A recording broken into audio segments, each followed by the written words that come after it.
Things just got worse and worse and worse as the night went on. Again, valiant effort down the stretch for the Bucs. Just too little, too late. Let's go down and let's see what Coach Fletch and the rest of the crew has to say. And as always, go Bulls. So let's head into the locker room right now and see what the guys have to say about that one. Wow. Where do the Buccaneers go from here? What an incredible atmosphere. What a good win for the Tampa Bay Lightning. They snapped a 7-game winning streak. How we feeling, Bucs Nation? It's time to party, baby.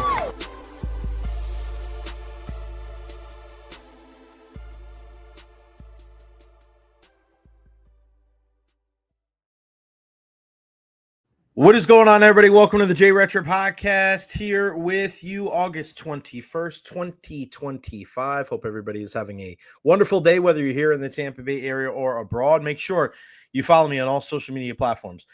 Facebook, YouTube, Twitter, Twitch, TikTok. I am everywhere. Instagram, like and subscribe on YouTube. Couldn't do this without you guys, so please make sure you follow me on all social media and support. Big shout out to our main sponsor, Honest Hammer Custom Builders LLC, 813-244-0956. Scan the QR code right there and get in on helping kitchen, bathroom renovations. Those guys can help you out. And of course, our super chats are big. If you can donate $1, $2, $5, $10, $20, whatever you can do, guys, to support us here on the program, please do.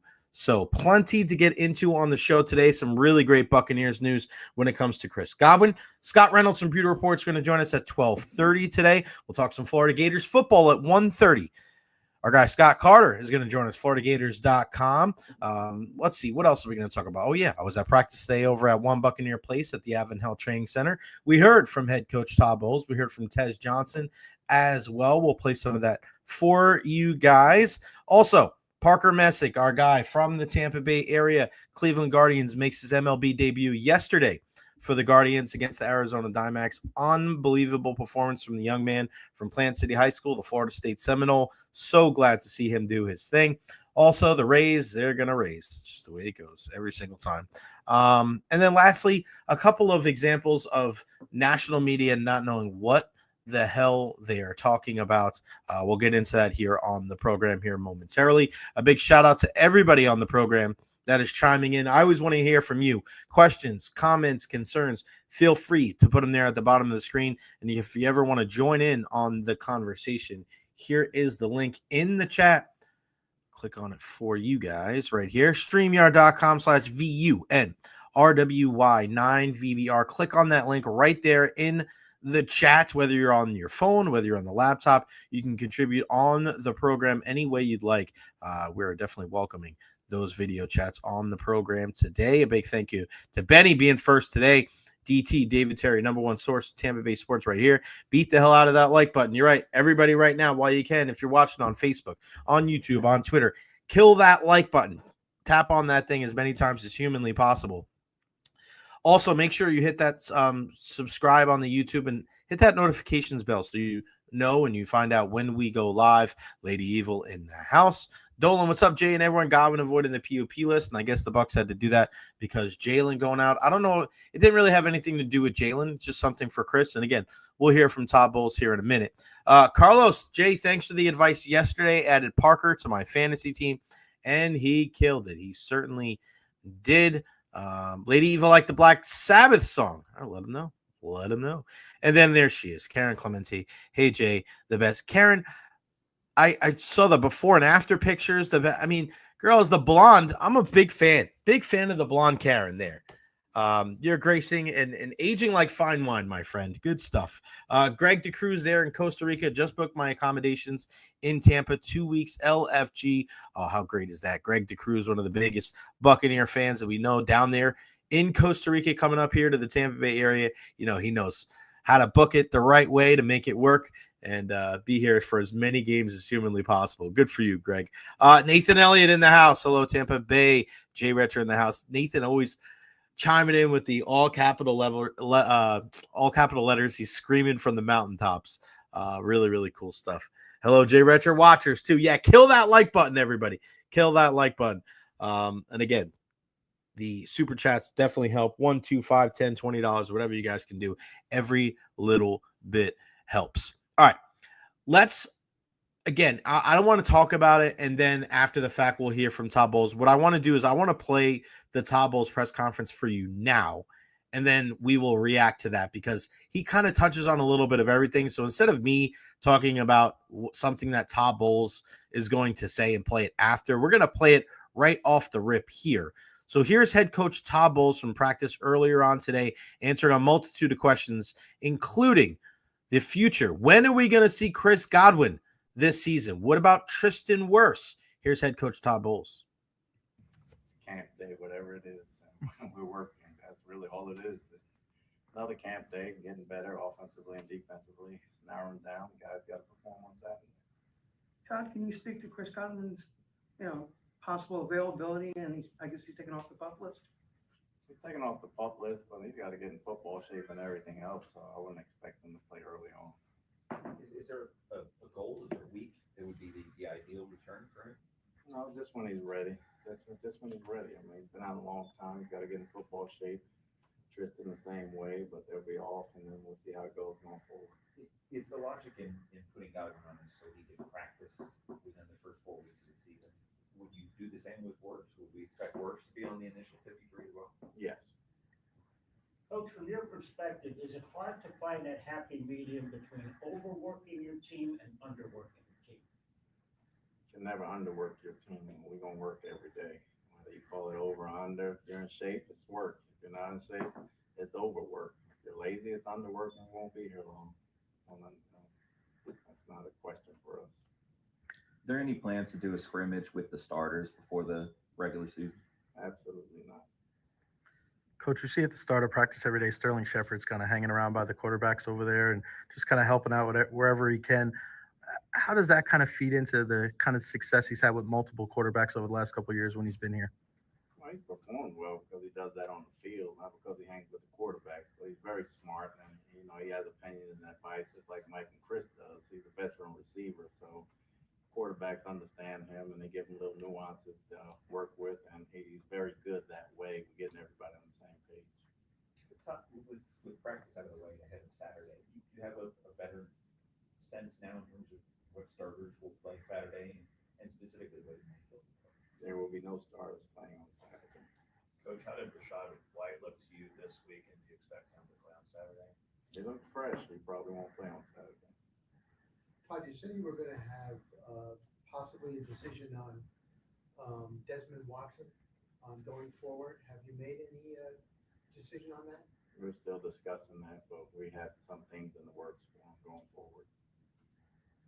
Todd, if Lincoln isn't playing on Saturday, do you know who you turn to first between Trask and Bridgewater? Not yet. Probably Trask will start the game, and then we'll go from there. Do you know right now? Obviously, you have a lot of different decisions, different positions, but is there a world where you only carry 2 quarterbacks on the 53? There's a world, yes. things we have to discuss after the last preseason game, depending on injuries at other positions and positions of need and what we have and what we don't have. All that's going to be taken into consideration. Coach, do you feel like the team needs to strongly consider adding a receiver before the start? Possible, not right now. We'll see how it goes after this game right here. We may be able to add one, we may not. I don't know who comes back or who might get injured Saturday. If I ask you if there's a single position that's made the most difficult decisions you keep and you cut going into Saturday, what might that be?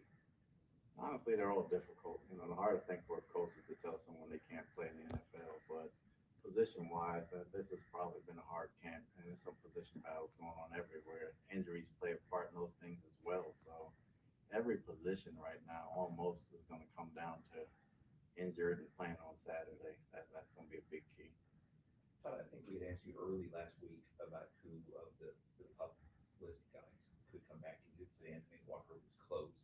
He still isn't practicing. Do you know, is he a threat to not start the year on the 53 or have an extended absence that way? Those are things we have to discuss. We got to discuss a lot of things and seeing where people are. And that'll be a medical thing. And that'll be a health thing as well. Todd, when do you start discussing cut downs in the final 53? Is that an ongoing process? Do you begin doing that next week sometime? No, we start tomorrow, and then we see how the game plans out. You got to discuss it about 4 or 5 times, and then you got to have a final discussion. So we haven't started talking about cut downs as a group individually, whether me and Jason and everybody else. But we'll sit down and talk about that tomorrow, Saturday, Sunday, and then some Monday. Todd, towards the bottom of that roster there, how do you kind of balance what you see in that final preseason game versus what you've seen here kind of over the last couple of weeks? I don't know how well you're doing preseason, how well you're doing practice, and if you're at the bottom of the roster, you're probably not a starter. How well you're doing special teams and how versatile you are. We'd actually Couple more, please. We'd actually about Izzy, and I think you just said it was sore with the league. Is he somebody that would be in jeopardy on playing with one? Right now, he's week to week, I would say, and as it goes on, it's a pain tolerance thing with him, so I'm not sure. How do you sense Charlie Heck's summer, and what have you learned about him? He's learned a lot. He's gotten a lot of experience. He's going to go against a Pro Bowl edge rusher every week, including the practice that he's in. He's a competitor. He's tough. He's got some technical things to work out. He's got to stay low because of his height, but he's done some very good things for us as well. So right now, going into week 1, he'll be our starter, and we believe in him, and we'll work with him, and we'll go from there. Coach, what do you see from Vita Vea at this training camp? Seemed like he didn't have a day off and was really explosive. It felt like dominated almost. He doesn't need a day off, so he hadn't reached the Mike Levante status yet. There's an upper tier guys that get that kind of action. Other than that, everybody else practices. He came in great shape. He came in very good shape. He worked on a lot of things. He worked on his feet. He's working on his hands, and we like to see him where he's at right now. Just got to keep pushing forward. Good stuff there from head coach Todd Bowles. And listen, some of the biggest takeaways, obviously the news with Chris Godwin and Tristan Wirfs, okay? So both those, and we heard it from Chris Godwin, he's going to be taken off the PUP list. So if he was on the PUP list going into the regular season, he was going to have to miss the first 4 games. Not only would he have to miss the first 4 games, but he wouldn't be able to practice with the team either. So you do something like this, you take him off the PUP. Yes, he's going to take up one of your roster spots. However, that means he can practice with the team when he's ready. He can play with the team when he's ready. So for me, you look at it and say, what's the goal for Chris Godwin? I think to a lot of people, you're thinking maybe the middle of the season. And I'm talking about the last couple of days. Oh, week 7, week 8, I think it's going to be in the first 4 weeks. I think this is very good news when it comes to Chris Godwin.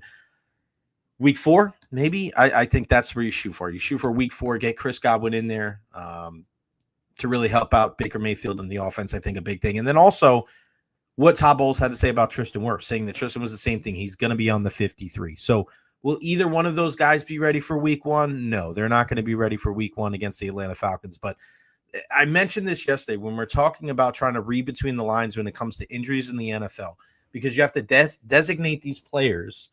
And sometimes you may not be able to tell if it's like 2 or 3 weeks, but you'll be able to tell if it's either 1 or 8 or more, right? So we heard it with Jalen McMillan yesterday where you knew, okay, he's probably not going to be around for the first half of the season. You heard the opposite today when it came to Chris Godwin and Tristan Wirfs, because I think that is fantastic. It's huge. It's great news to the Tampa Bay Buccaneers.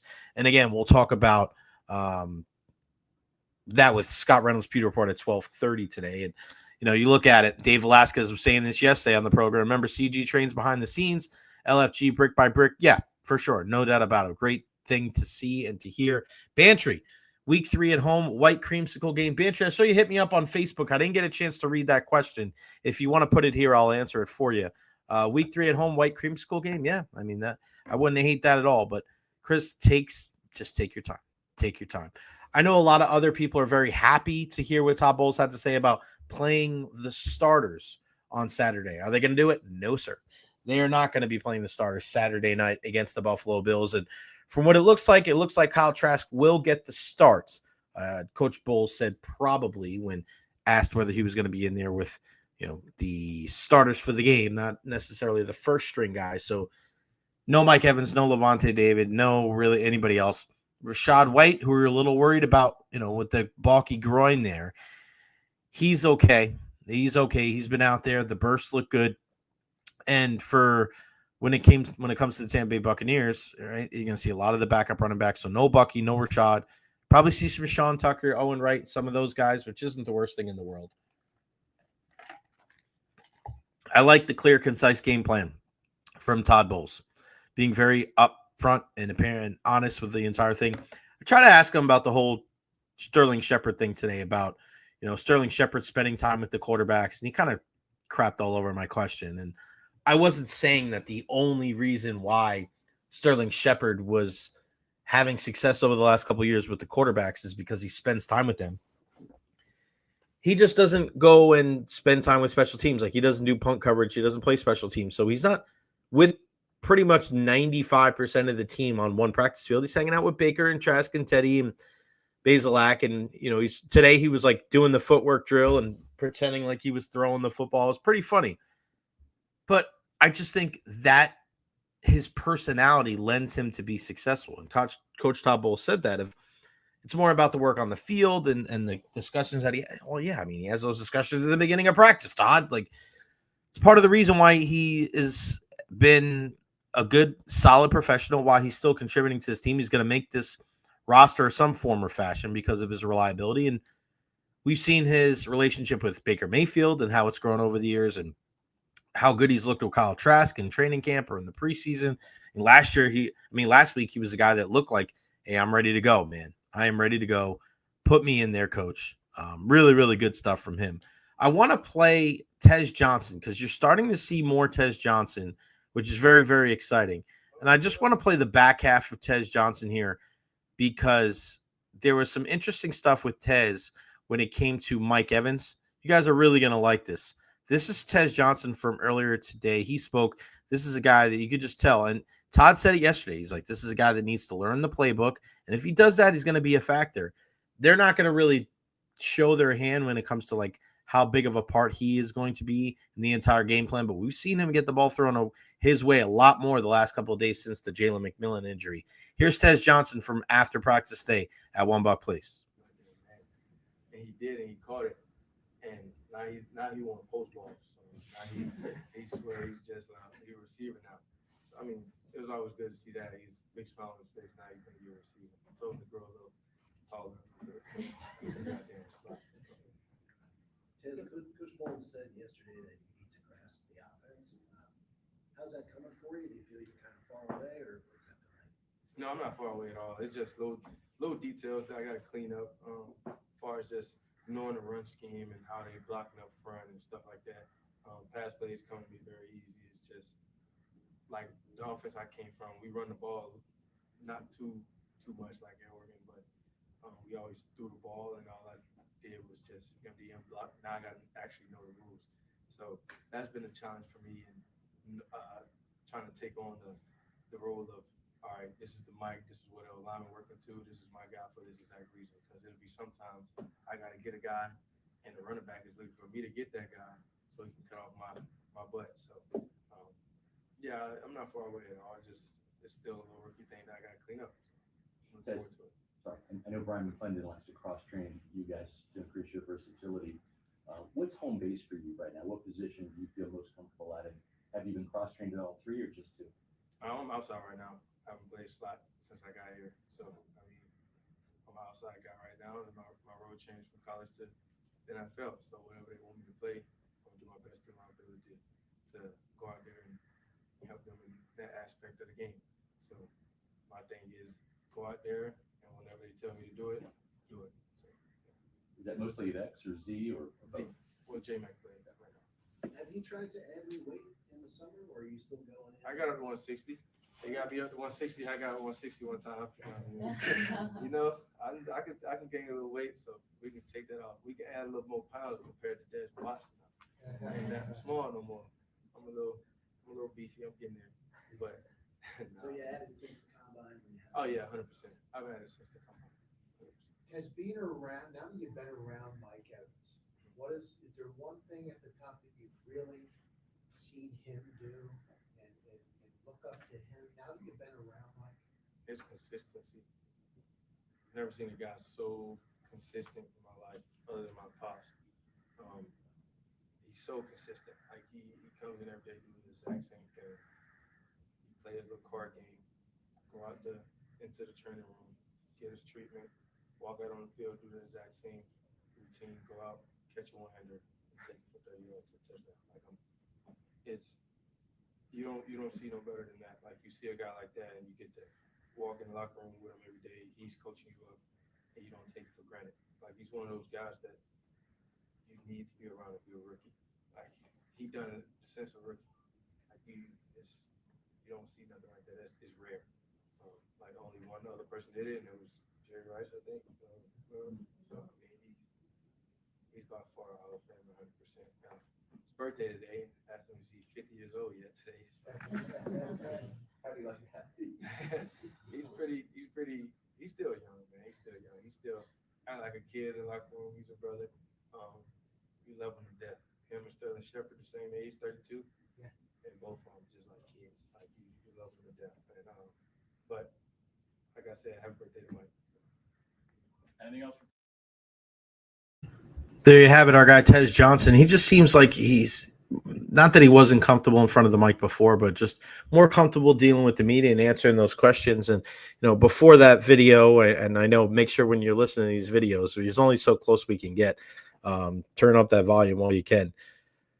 Scott Reynolds asked him about the punt, trying to feel the one that hit the ground. Like, he said that's a rookie mistake, something that's not going to happen again. And you just love to hear what he has to say. And for all the people out there that like stress that they're like a Buccaneers expert, talking about Tez Johnson playing in the slot, you heard it right there. He doesn't play in the slot. He's playing on the outside. He's playing the Z. He's backing up Jalen McMillan, and that's why you've seen a lot more of Tez Johnson here recently. So you're not going to see him in the slot, right? That's where Chris is going to be eventually. That's probably where maybe you're going to see Emeka a little bit. And you're going to, you heard it there to start talking about a guy like Bucky Irving being split out wide and Josh Grizzard. And that's got to make you feel excited as a Buccaneers fan. Was there any kind of worry about what this offense was going to look like? Are they going to be as innovative? Are they going to be as creative? Are they going to be as successful making the transition from Liam Cohen to Josh Grizzard? And we see it right there, and we've heard it so far that there's a lot of great feedback from the offense with Josh Grizzard. He's been in those meetings, and passing the football, I think, is one of those things you're probably not going to have to worry about. I think when you look at this team, the one thing that I'd be possibly concerned about is being able to run the football. We saw it in the first game. How about the second game? The second game did not look good, and you could just say, hey, it's against Pittsburgh, and it may not be good either in game 3 with your backup offensive line in, with some backup running backs, and also going against Buffalo that, they pride themselves on being a stout defense as well. So I don't know if you're necessarily going to look at that and automatically think, oh, wow, the rushing attack is good or bad either way. So really, really good stuff there. We'll continue the conversation here momentarily in about 6-7 minutes with our guy Scott Reynolds from Pewter Report. But I want to talk some baseball here. We'll talk Rays a little bit later, but I want to show some love to our guy Parker Messick, who ended up making his MLB debut yesterday for the Cleveland Guardians. I was tuned in, 3:40 first pitch there in Arizona against the Diamondbacks. He was staked out to a 1-0 lead early, and I thought the kid was unbelievable. It wasn't 1-0, my bad. I'm looking at it's weird the way the MLB does it. It was 1-1 after 1. But the way that they do it, if it's a 10-inning game, they only show innings 2 through 10 on the box score. It's so strange. But Parker comes in, and in his first big league start there in Arizona, and his dad TJ was there, and it was just so cool to see everybody was jacked up. TJ's always jacked up. He's been like that forever. Parker, 6 2/3 innings pitched, 7 hits, only 1 run given up, 1 walk, and 6 Ks. I told you guys, this is a guy that he's an absolute bulldog on the mound.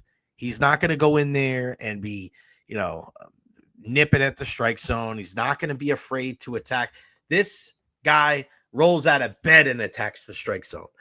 And you saw it with that first strikeout, 94 down and in. And I don't know if I've ever seen a pitcher in his first start attack the inside part of the plate as aggressively as Parker did. I was so impressed, so happy for him. I know this year when you look at Cleveland, and unfortunately they ended up losing the game, but a no decision for Parker in his first start, 83 pitches, 56 strikes. And if you go back, if you watched any of the videos and you looked at Stephen Vogt, the manager of the Cleveland Guardians, and you saw him walk out to the mound to get the ball from Parker in the 7th, and he had this big, grin on his face like, man, I love this guy. If you're and guys, knowing Stephen Vogt as we do, as him being a member of the Tampa Bay Rays years ago, he's got to love a guy like Parker, right? Parker, when you watch him, I mean, he's a stocky kid. I mean, he's not going to win any bodybuilding competitions, but who gives a crap? That stuff doesn't even matter. Go out there and deal. I see guys look like Greek gods, and then they go out into the playing field, and they're garbage. They're terrible, awful.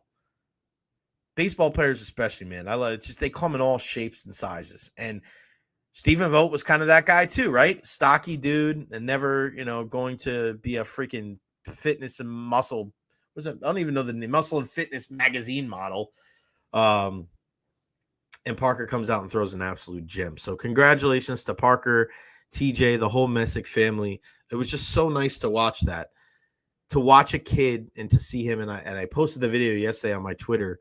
I interviewed Parker 6 years ago at Tropicana Field, just days after he won the state championship with Plant City. And it was cool that year that Plant City ended up playing Strawberry Crest in the state final, which is kind of wonky when you think about how close they are, that those two teams are playing in the state final. But at the time, Mike Fryrear, the coach there, Eric Beatty, the coach then and still now with Strawberry Crest, and just so many guys from those two schools that have grown up playing ball here in the Tampa Bay area. Jesuit also won it that year, but to see Strawberry Crest and Plant City win it all, it just shows you how good baseball here is in the Tampa Bay area and why. And I know we've talked about a lot this week with the passing of our good pal, Tony Saladino. All this talk about the Rays and baseball and why baseball works or doesn't work here, like, there's so many good players. Baseball runs, it pulses through the veins of so many people here in the Tampa Bay area. And it's just a sad state that we can't get more interest and we can't get more excitement when it comes to the Tampa Bay Rays. I really hope it changes. I really do. And then, you look at a guy like Parker Messick and you look at all the guys in the big leagues that we've seen just in the last 5-6 years that resided here in the Tampa Bay area and were able to do so many great things. And you look at what Pete Alonso does and with Kyle Tucker, and shout out to Kyle Tucker. We knew that there was something off, right? We mentioned this a couple of days ago. It was just off. Hairline fracture in his hand. That's why he's been slumping. So you always have to be cognizant of guys that are playing through something, especially baseball. 162 games. He wants to be healthy. He wants to be in there. He wants to help the Cubs make the playoffs. He knows he has a big payday coming up in the offseason. And that's one thing when I ask Ian, like, about what's one thing that even myself being in the media, like, what's one thing that I don't know when it comes to professional athletes? And he goes, you just don't understand that what guys are going through. We're human beings too, whether you get paid millions of dollars or not. Like, weeks. This dude's playing for weeks with a hairline fracture in his hand, and everybody's like, what's wrong with this guy? He sucks. He doesn't care. He's not running out of the You don't know. You don't know what he's going through. Mark Whiteside brings up a good point. Tampa is the baseball capital of the world. You're not going to get any disagreements here from me, pal. That is for sure. But yeah, we don't know. We don't know what these guys are going through, and they do get paid handsomely, no doubt about it. They do get to play a game, like a children's game that we grew up playing. But they're still human beings at the end of the day. So you got to be cognizant that it factors into it. It's not an excuse. It doesn't have to be an excuse, but sometimes it is a reason. What's going on with guys? Are they going through a divorce? Or are their kids sick? Like, you don't know stuff like that. Freddie Freeman, seeing what he's had to deal with his family over the years. He's still been able to perform at such a high level, but you just don't know. I mean, he's such a happy guy, happy-go-lucky. I mean, my God. You don't know what guys are going through. If Tampa's the baseball capital, then Clearwater's the softball capital. Well, all right. Stars attract interest. They have to either spend on big names or market players and keep them. Yeah, Adam, I don't disagree with you. This is something that I hope with the new ownership coming in that they really focus on, because the way that they've gone about their business as far as growing a fan base and retaining a fan base has not been good. Because everything we talk about when it comes to the Rays, it's what they do in spite of the lack of money that they spend on their players. All right, that's fine. But you also have to understand that there's a backlash. You also have to understand that there's ramifications that come from that, from operating like that. Vested interest. You want people to have a vested interest in your team, and it does not waver. Even if things are going poorly, they're still going to be there. They're still going to support you. But for the Rays, it's very apathetic. It's very up and down. It's very, sometimes we care. Sometimes we don't. We'll go if they're playing a good team. Somebody said something today. Oh, did you go watch the Rays play the Dodgers? It wasn't like, oh, go to the Rays game. It's like, go to the Rays because of who they're playing. There's always going to be a part of that when it comes to Tampa sports because of where we're where we're at, right? This is a melting pot. People come from all over the world to live in Tampa. Smart people like myself. So you're always going to have a ton of opposing fans at your games. It's just the nature of the beast. But you don't want that to be the only reason why people go. The only reason why somebody goes to a Rays game is because of Shohei Ohtani or Mike Trout or Aaron Judge. Like, yeah, I mean, that's good for some casual fans, but overall, you want to be able to sustain that excitement and that consistency of your fan base, because if not, you're just going to have an up and down, and you're going to have people checking out on August 21st. All right. Back to the Bucs talk, and we're going to do it with our pal Scott Reynolds, Pewter Report. I was just watching the podcast at 11 a.m., the emergency podcast on Pewter Report TV. Make sure you check them out on all social media platforms. Scott, thanks so much for joining me today, man. How are you, buddy? Good. Long time no see. It's been, what, an hour or so? I know, pal. I know. It's been crazy. And some good news, man. Yes. Again, I was sending everybody over to the podcast, pewterreport.com. A great chat with Josh Grizzard yesterday. I know you got Larry Foote coming on later on today, but I mean, the big news today is Chris Godwin. We were kind of wondering, hey, pretty transparent about Jalen McMillan's injury. It was like, wow, we know a lot, but we don't know anything about Chris. Didn't take very long for us to kind of figure out, first from the Adam Schefter report and now from Todd Bowles. He's coming off the PUP list, and I think this bodes well for him, earlier than later when it comes to seeing Chris Godwin. What do you make of his entire situation? I go back to the Paris Warren injury, and if that name rings a bell, he was a wide receiver back in 2007. Actually led the NFL with 4 touchdowns in the preseason, had about 200 yards receiving for the Buccaneers under John Gruden at the time. I think it was a 7th-round pick out of Utah, if my memory serves me correctly. Well, anyways, he was lighting it up, and he catches a game-winning touchdown probably around the last play of the game to beat the Houston Texans in the preseason finale. In doing so, suffers an injury very similar to Chris Godwin, like the ankle going the wrong way, right? Where something is really, really wrong right away. And it literally took him over 11 months, just about between 11 and 12 months to get back from that injury. That injury happened in August, and he was ready to go probably around the first week of August during training camp the following year. So a very significant injury. It literally took him about a year to recover from that. So when we didn't see Chris Godwin out there on that third field, Jay, running with Desmond Watson and Anthony Walker and all of that, we haven't seen Chris Godwin do any running whatsoever, just walking, standing around. It became pretty clear to me he's not going to be ready for the season opener. Probably falls into that Paris Warren category where it's about a 12-month injury and in terms of recovery. And I think that's what we're looking at. We're looking at October, and that's what Adam Schefter reported. That seems about right. The crazy thing is he going to be ready for that week 5 game, October 5th at Seattle? Not sure. We'll see how he fares. Maybe the next week against the 49ers at home, possibly, right? That would be October 12th. The interesting thing is the Buccaneers play the Detroit Lions on Monday Night Football, same place where that injury happened to Chris Godwin against the Ravens on Monday Night Football on October 20th. The injury last year happened October 21st. It might be a full 364 days until we see Chris Godwin. But the good news is the cavalry's coming for Josh Grizzard. He's going to get Jalen McMillan back at some point, Chris Godwin back, and probably before those two guys, Tristan Wirfs back. So help is on the way. If the Buccaneers can weather the storm early, they're going to get some big-time reinforcements on offense. So if you think that he's not going to get back until week 5, week 6, week 7, somewhere in that neighborhood, why not put him on the PUP list, right? That's the big thing is put him on the PUP list. He's definitely out for 4 weeks. If he's not going to play in that first 4 weeks, Scott, why would you take him off now?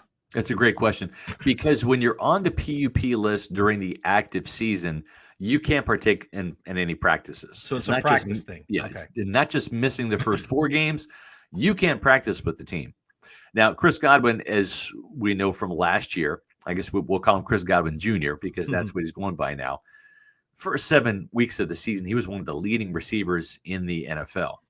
Very unfortunate timing because he was having a career year in a contract year.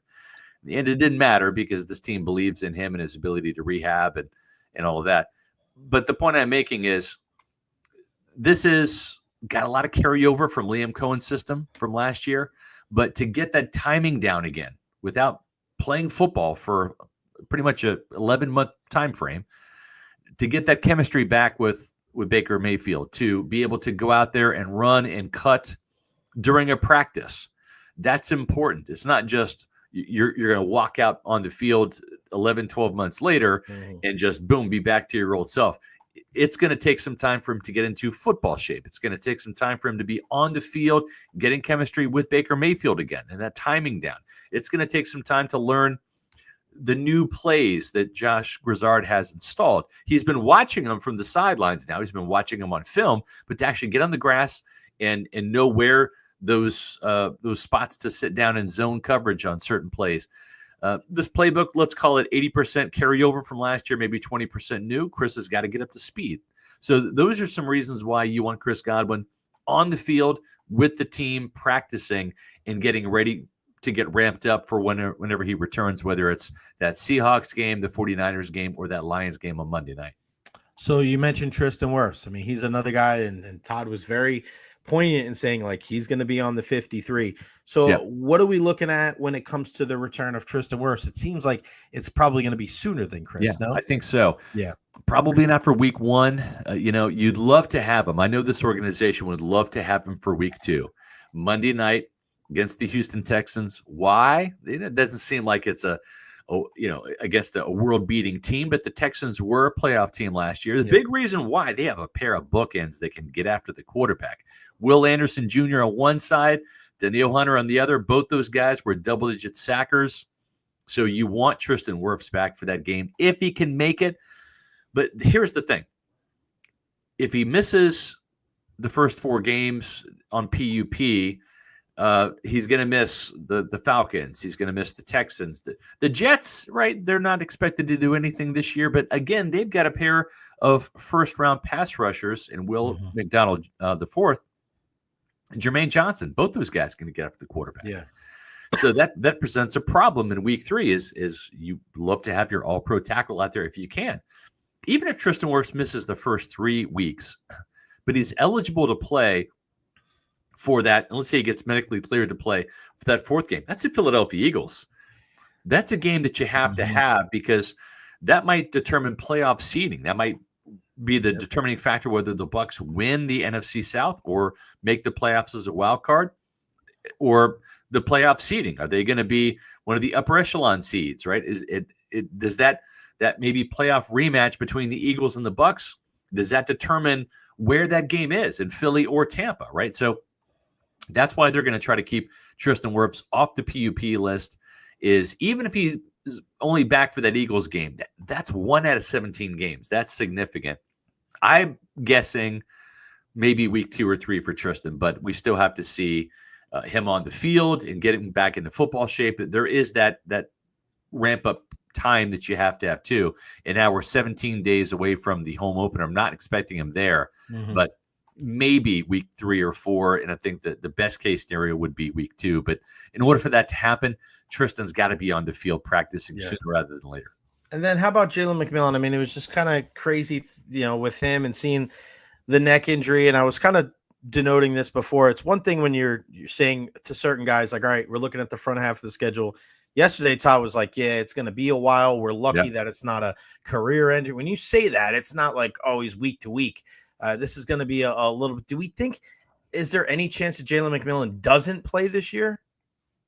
I don't think so. If he would have required surgery, if there was literally some vertebrae or, a broken neck or, we're probably looking at like a disc injury, right? So you've got some swelling there, and obviously they call it a severe neck strain.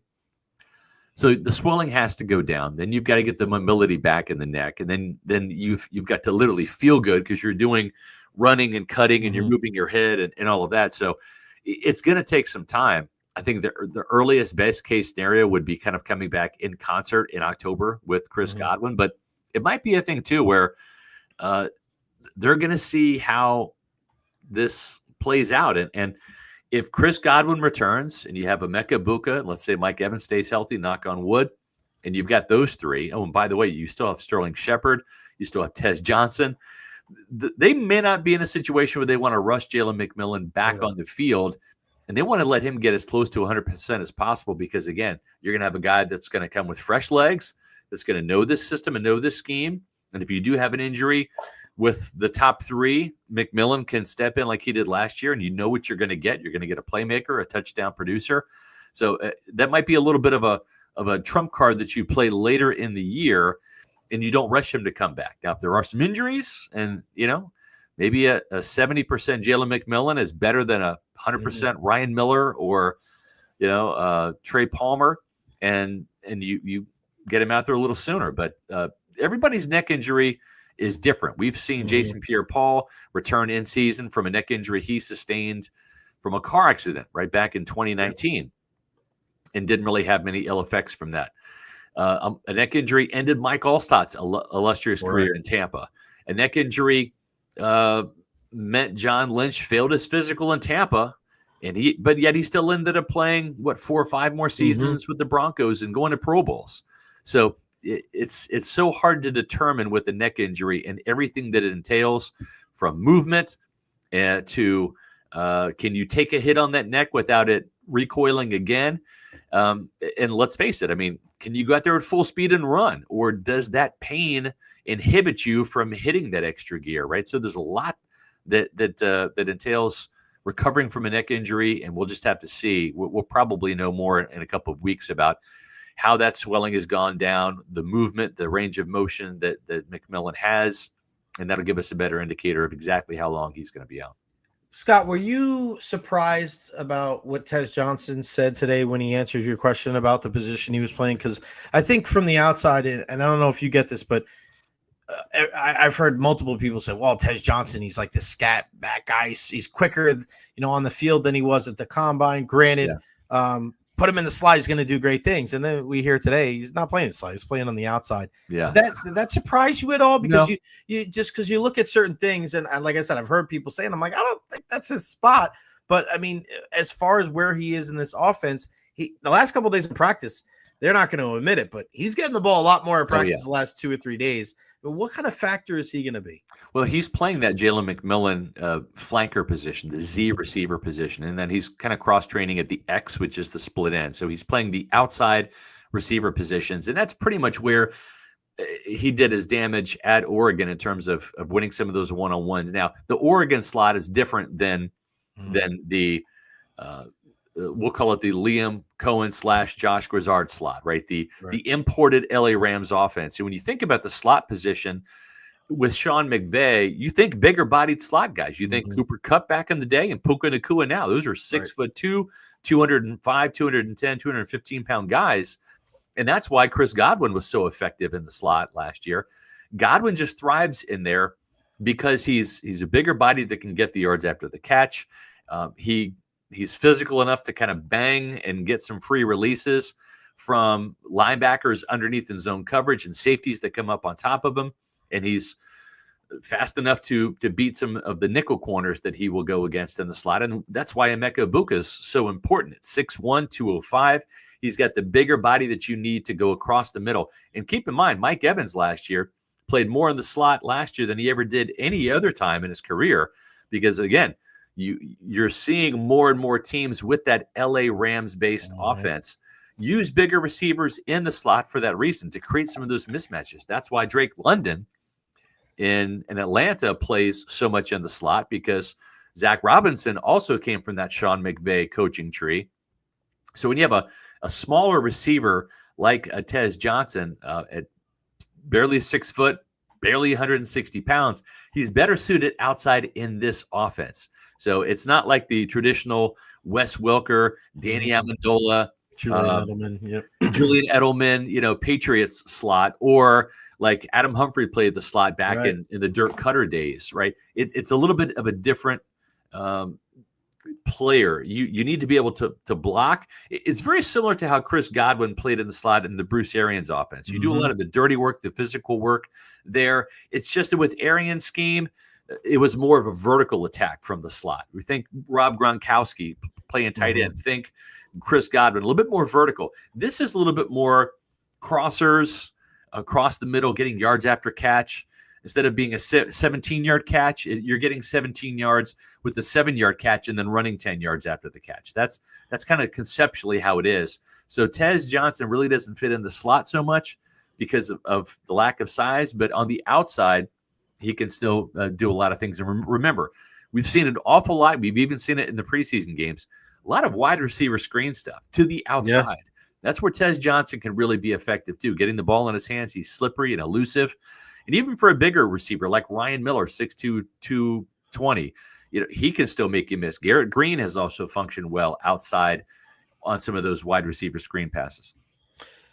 I got to ask you about the backup quarterback situation. Me and our good buddy Ian Beckles, he said they don't trust Kyle Trask. And I'm just like, yeah, I mean, you look at this entire situation here with, if Baker goes down there, we're going to be, for any long period of time, this offense is probably going to be in trouble. But, what do you make of this entire situation? What's going to happen week 1 of the NFL season? Who's going to be backing up Baker Mayfield?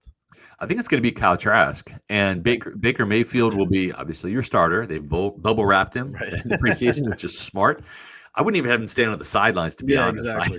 You don't want somebody crashing out of bounds into his knee or something. Knock on wood. I can't believe I even said that.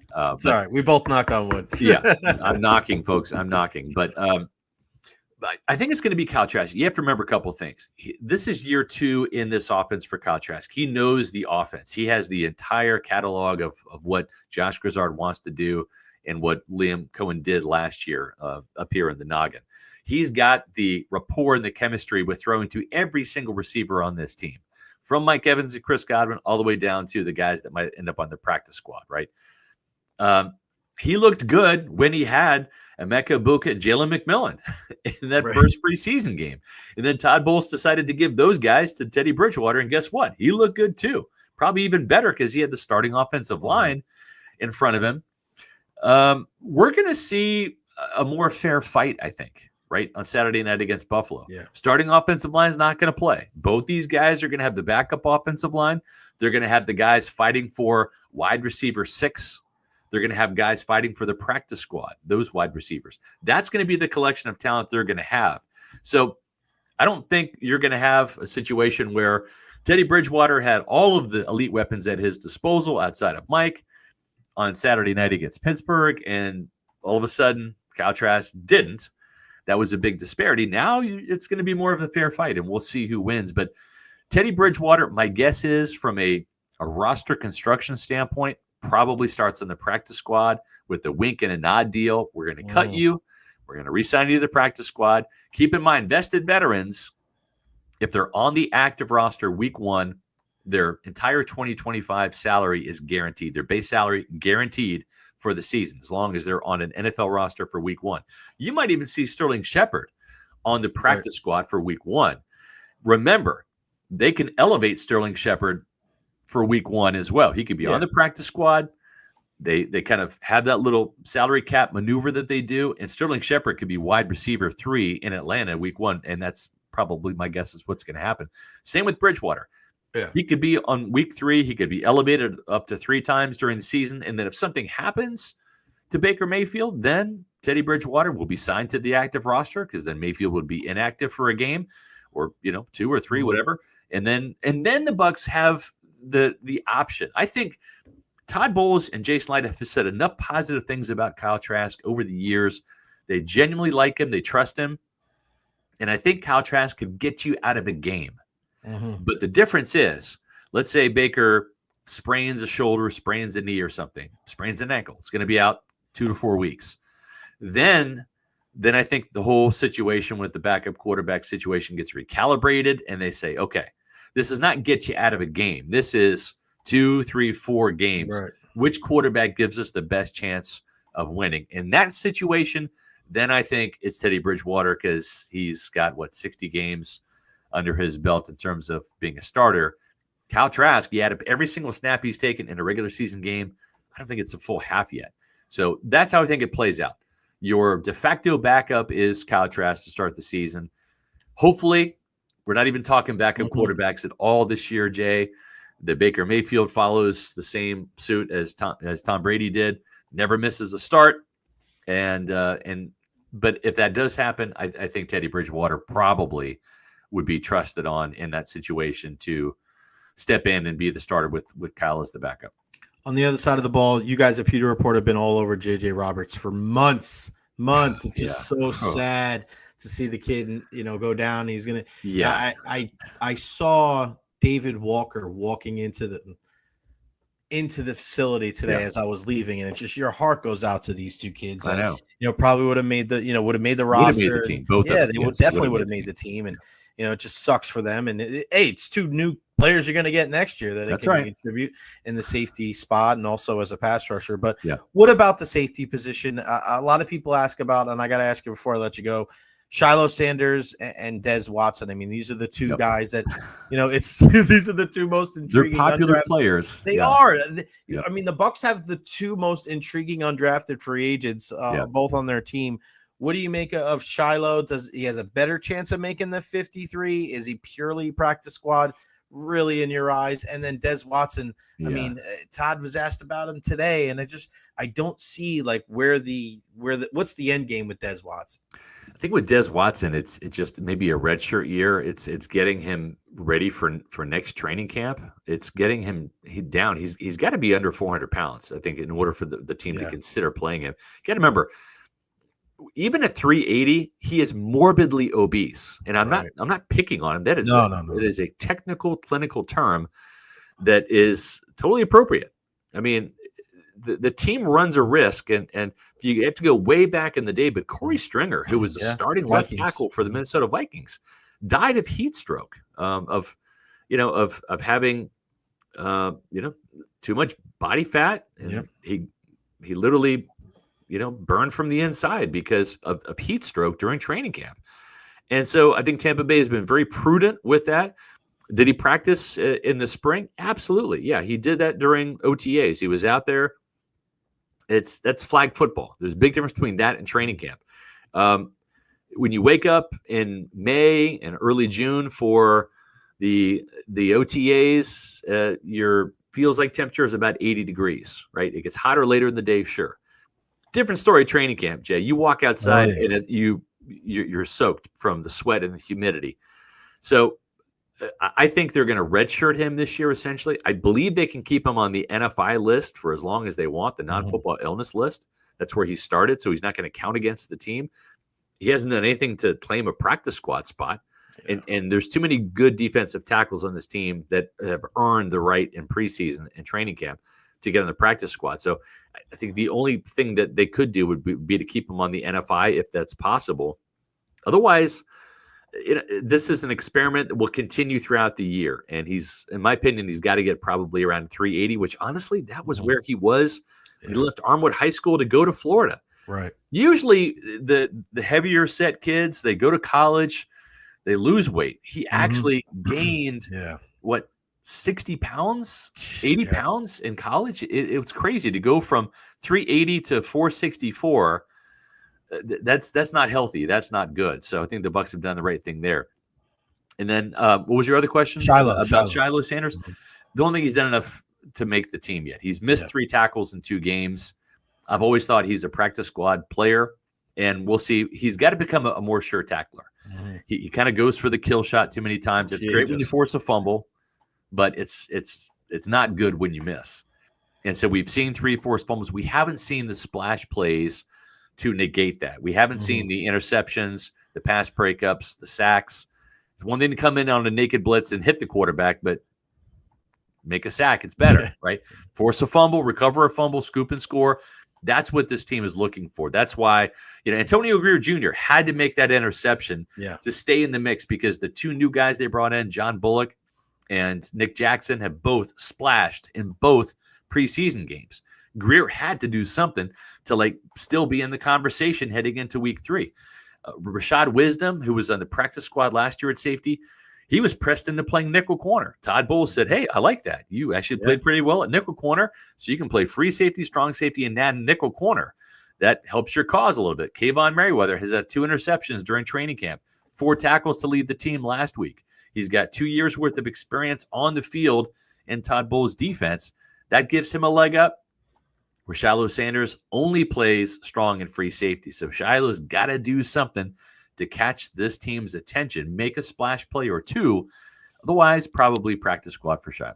Yeah, Kendall Vildor is another guy, right? Just like out of nowhere. And Coach Bowles like, yeah, he's a veteran. He can play a little bit anywhere, which is, I mean, he said it today when I asked him the question about kind of parsing through this roster. Like the versatility is going to be huge. It is huge. And for Kendall Vildor, making that interception, having some flexibility to play inside and out, that gives him the leg up over Bryce Hall, who had a good camp, but has missed some time due to missed the Steelers game last week due to an injury.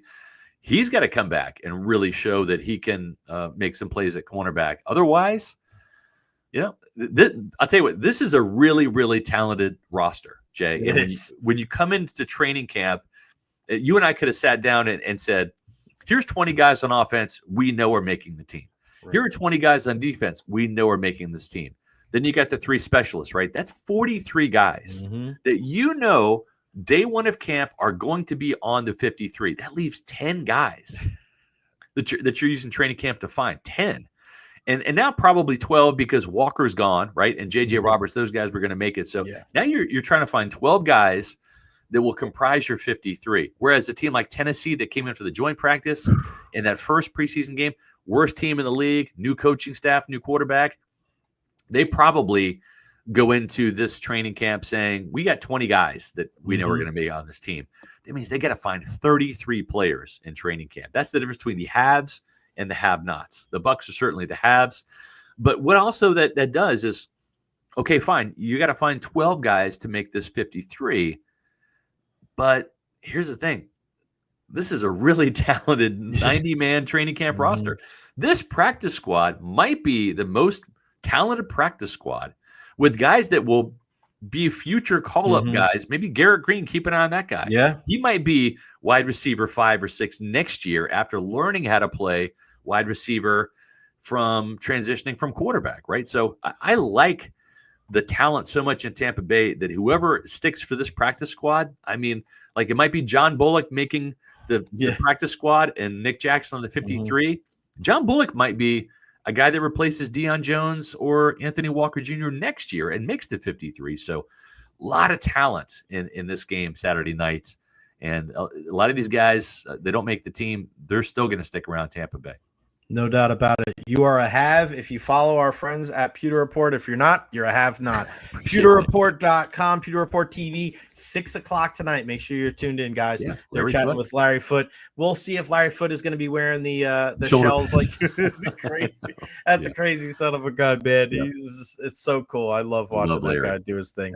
Yeah. And then, if you missed the chat with Josh Grizzard, again, everything's up on their site, including the chat from earlier today about Chris Godwin and the articles. Everything's up. Pewter Report TV, our YouTube channel. Yep. Got to do it, man. Go check it out. Subscribe, hit that notifications bell. So every time they go live, you guys know it. Scott, always a great time talking to you, buddy. I will see you on Saturday night. Thank you. Looking forward to it, Jay. Thank you. Appreciate it. Man. The man, Scott Reynolds, Pewter Report. We always get so much done. We talk about so much when Scott joins us. He is all over it. Again, PewterReport.com. Follow Pewter Report on all social media platforms. Our guy Chan, always grateful for a Pewter Report. Always grateful for you with the super chat, man. $5 contributing to the cause. Thank you so much, guys. Every single super chat helps out so much. $1, $2, $5, $10, $20, anything that you guys can contribute. I really, really do appreciate it. Let's show some love to our guys over at The Honest Hammer, our big time sponsor here on the program. Any type of residential or commercial need that you have, they will be able to help you out. 813-244-0956. Get to know them. Services, portfolio estimates about us. Schedule a project. Contact them again. 813-244-0956. Honest Hammer, General Contractor Company, CGC 153116. email them, thehonesthammer@gmail.com, thehonesthammer.com. They do a little bit of everything for you. You want a custom home built? They got you. Bathroom and kitchen remodels. How about new construction, commercial construction, interior and structural renovations? They can help you out. Look at some of these pictures, man, from some of these new custom homes. That's the way it is nowadays. People are going to get a plot of land. They want a new custom home. This is the guy to be able to give a shout to. He'll be able to help you out. There's a lot of horror stories out there of people, and you just don't trust people that take half your money and then you never hear from them again. That is not how they do their business. The Honest Hammer, my friends over there, they'll help you out. He's a Tampa Bay sports fan just like you are, guy Russ. 813-244-0956. Tell them that you heard it right here on the Jay Recher podcast and get you a discount today. All right. Just saw this come through. I wanted to make sure. Okay. I wanted to read this for you. This is something that was just put out by the Saladino family, a message to the Tampa Bay community. I wanted to read this to you guys real quick. Here we go. All right, there we go. To the Tampa Bay community, as our family mourns the loss of our patriarch, Tony Saladino, we wanted to extend our gratitude to our friends throughout the community for the tremendous outpouring of love and remembrances that have been shared over the last few days. Though we lived it every day we were able to spend with him. To see the outpouring of joy from so many, the stories, the jokes, the messages of the way he made you feel has brought us such peace in our time of sorrow. Our father's unwavering pride in his hometown community was built up and fortified by the love and support that each of you and so many before showed him throughout his 89 years. He was a man of unending faith, saved by his Lord and Savior, and through that faith, we are comforted in knowing he is at peace at God's side and once again reunited with our mother, his beloved wife, Bertha. His love and commitment to our mother and his wife of 52 years never faltered and lives on in their children, grandchildren, and great-grandchildren as they set the example we all try to meet for the rest of our lives. He was an educator and coach. He became mentor and confidant for so many. And as a family, we are overjoyed in knowing that one man was able to bring so much into the lives of so many. Know that we have seen the countless tributes posted on social media the last few days, that we have received your messages of condolences and felt the grief his friends share along with our own. But we also love reading the stories and seeing the pictures of people from all walks of life in moments shared with our father. There's a lot of talk when people pass away about missed opportunities to let those we love and cherish know how much they are appreciated, to give them their flowers. But we want all of you to know that our father knew how much all of you cared for him. He saw it and felt it with every visit to the grocery store, every meal out at a restaurant, and every baseball game where people he'd known in the past greeted him, hugged him, or introduced their sons, daughters, and grandchildren to him. He absolutely loved seeing what every former student or player from Saladino tournaments of the past had built for themselves, being a part of those lives. That is his legacy. Yes, baseball was a huge part of our family's life, but the game, the tournament, and the Saladino Award were always about more than competition. It was always focused on the spirit that our mom and dad established from the beginning. Our ultimate goal is to make friends, make memories, and make caring and responsible citizens one inning at a time. We can never list all the people who we owe thanks to in this moment. Please know how much the support of our friends means to each of us. We'd be remiss if we didn't thank members of the media, Joey Knight of the Tampa Bay Times, Jay Recher, and Jared Guthrie of 813 Press for their contributions to sharing our father's story with the community. Thank you to Father John Tapp and Deacon Bob Harris for their care and comfort. We'd also like to thank Hillsborough County Public Schools Superintendent Van Ayers, Athletic Director Lannis Robinson, and area coaches Hillsborough County Sheriff Jared Chronister and his staff, the University of Tampa and Spartans coach Joe Urso and his staff and players, the Tampa Bay Rays and manager Kevin Cash for their tributes yesterday. We are working to finalize details on funeral services, and we'll share that information soon. Thank you again to all in the community for bringing so much joy and care to our family. Signed, the Saladino family. It doesn't get better than that. Doesn't get better than that. So, a lot of love. And shout out to my guy, Jared Guthrie from 813 Preps, who shared that with me. And I just forwarded it and reposted it on social media as well. So if you guys would like to go back and check it out, again, at 813 Preps. If you missed Jared's incredible tribute to the late, great Tony Saladino, please go to 813preps.com and go check that out. And especially with high school baseball season just a couple of months away, there's nobody better than my friend Jared, who has worked so closely with the Saladino family over the last couple of years to highlight the greatest sport that this city has ever known, and that's baseball. I know football and the NFL may be king, but Tampa is a baseball town. Don't you ever forget that. Way more major leaguers than NFL players from the Tampa Bay area. And it starts with the youth levels. It starts with our prep sports. It starts with high school. And the effort that Jared has given over the years to highlight these kids. Even when there's people out there that take the guy's freaking pictures and steal his articles, and he just always rises above and bites his tongue and grits his teeth and continues to it's a labor of love. And that's why Jared Guthrie and 813 Preps, I'll support them to the day I die. And the relationship to Jared and the Saladino family, that like-mindedness of making sure that we highlight the young athletes here in our town. We got to do it, man. We got to do it. And it's just something and I would implore you guys, I tell you guys to support us here on the show, support local. I mean, it doesn't get more local than the Saladino family and 813preps.com. So please continue to do so. When I put my name on something as far as my support, you guys know I put everything behind it.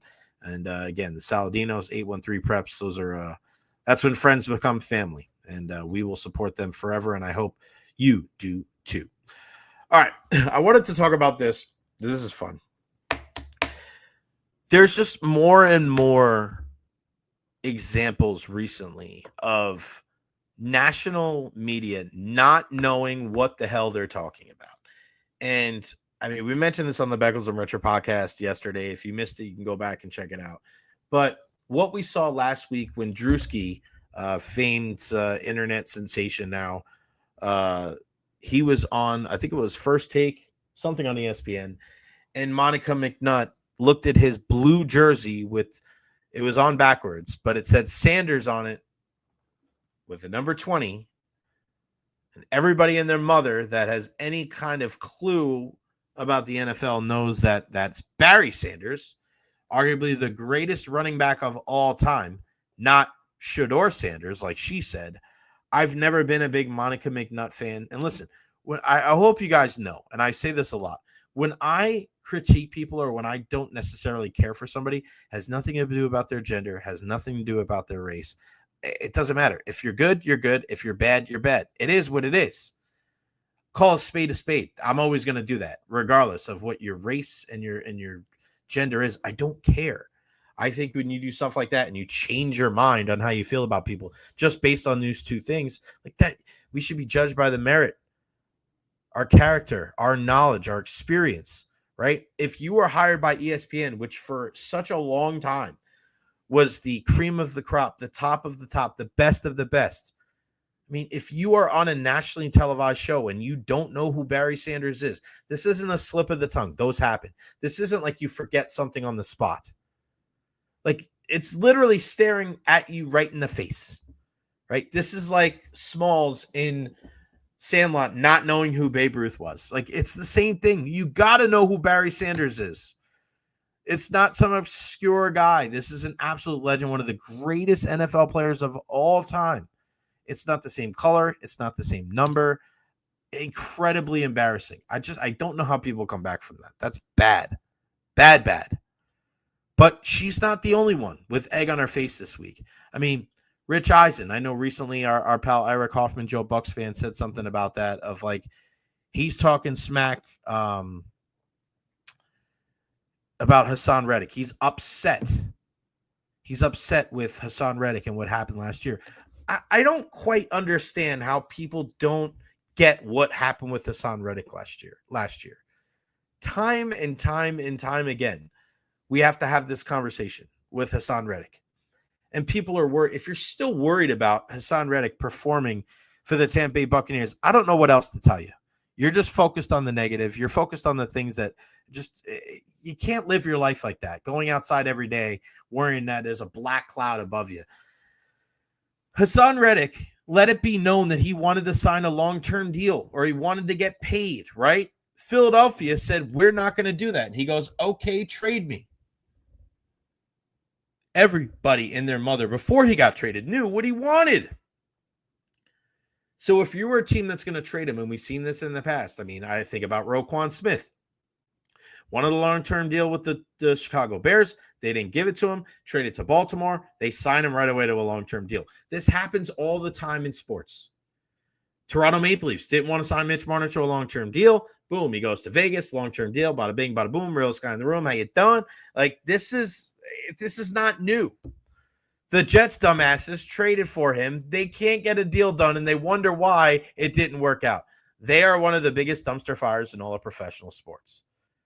So you're telling me that Hassan Reddick and what happened with the Jets last year, after knowing what he wanted altogether, that gives you buyer beware going into this season? Rich Eisen, kudos to you going back to ESPN, but it's sour grapes. It's all about where you're at, who you play for. As much as we want to talk about individual talent and all of these things over the years, right? A lot of it has to do with where you get drafted. Joe Montana gets drafted by the Bucs. Does he have the Joe Montana career? No. Vinny Testaverde gets drafted by the Niners. We could be talking about him as the greatest quarterback of all time. A lot of it is on the individual player, but a lot of it also has to do with where you go. So you're telling me that Hassan Reddick goes to an absolute dumpster fire like the New York Jets. It doesn't really work out for either side. And we're more concerned about the player than the team. Then he goes to a place like the Tampa Bay Buccaneers, who have now gotten a head coach that people were writing off with Todd Bowles and what happened with the Jets. And oh yeah, look no further than the quarterback under center in Baker Mayfield. A guy that got ran out of Cleveland, a guy that wasn't going to start there in Carolina, who had a cup of coffee with the Rams. This guy comes here and he's allowed to be himself. He's allowed to be himself, and he has so far exceeded expectations. I don't know if there is a player in the history of Tampa Bay sports that has exceeded expectations more than Baker Mayfield. Think about it. This guy was making $4 million in year one. Now he's a $30 million a year quarterback, and people are saying that this is one of the best teams in the entire NFL. Why does that happen? Does it happen just because of Baker Mayfield? No. It happens because he comes to a place in Tampa where Jason Light and Todd Bowles lets him be himself. They put him in a position to succeed. Why do guys re-sign in Tampa? Why do guys come back here? Why do guys come back here for less money? Why does Jamel Dean return? Why does Chris Godwin return? Why? Why does Mike Evans come back for another year? Why does Levante David come back for another year? Because this is a special fucking place. This place is fucking legit. So you're telling me Hassan Reddick, who, and there's also a proof of concept that when he has a 1 year prove-it deal, that he's going to accentuate those skills and be freaking awesome. He leaves Arizona. He goes to Carolina on 1 year prove-it deal. Boom, parlays that into a contract with the Philadelphia Eagles. So he's a guy that if it's just 1 year, he's going to go out and do his thing. I constantly ask people, tell me about Hassan Reddick. Coaches, players. You don't realize how much of a leader he is. That's what people say. For a guy that's could be here for only 1 year, you don't realize what type of leadership role he's taken with this team here in 2025. And the only person that's said it so far is TJ Reeves. But don't be surprised if that long-term deal comes from Tampa Bay. Again, you're signing a guy on the wrong side of 30. Is it going to be a 6-year deal worth $40 million? No. But if you can get a deal and you let him know, like, Hassan, it's worked out good, buddy. Come back, sign a quote-unquote team-friendly deal, but you're still going to get your payment. We're going to make sure that we move some of this money around and convert it to a signing bonus. You know there's state income tax. If you're Hassan Reddick, why the hell not? Why the hell not? You're going to be with the team that, let's say he signs a 3-year deal. Every year you're going to contend. And you know you're going to be in a place where people are going to be looking out for you. You're going to get a veteran day if you need it, like Todd Bowles gives his guys.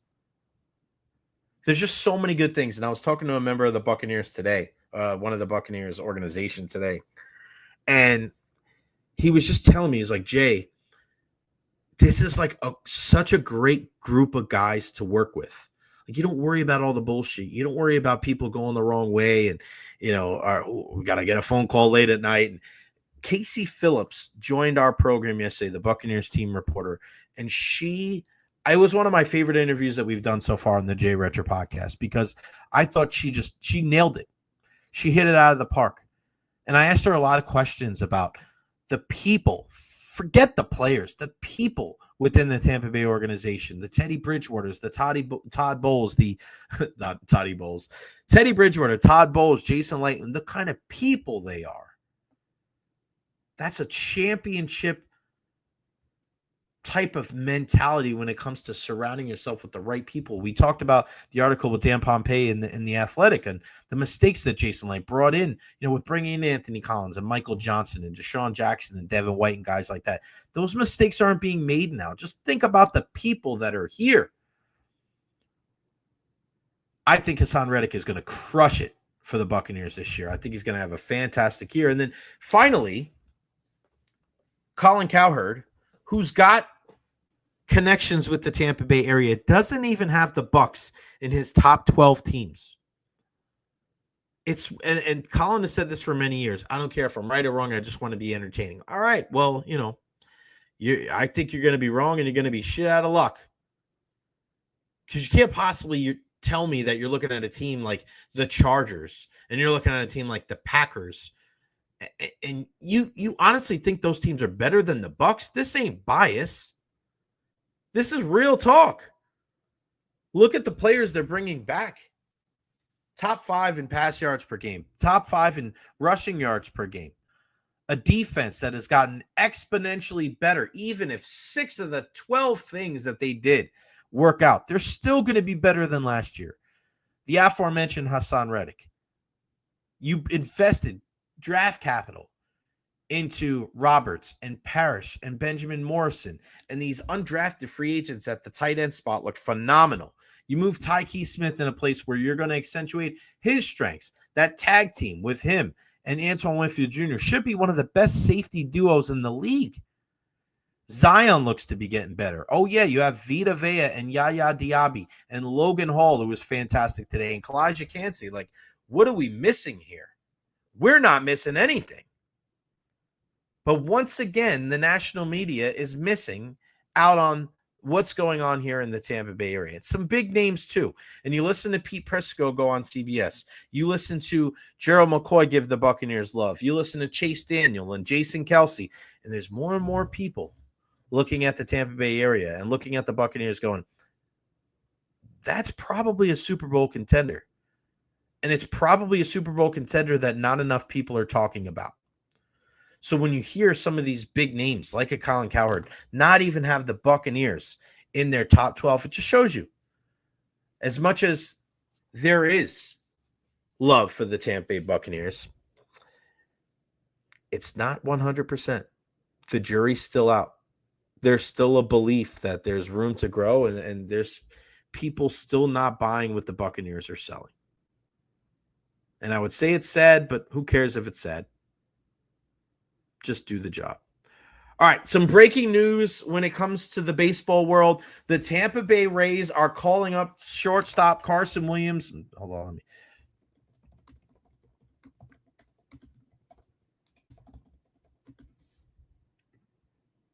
Hold on, guys.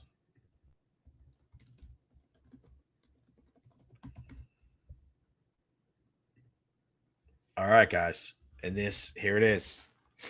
Breaking news from Jeff Passan.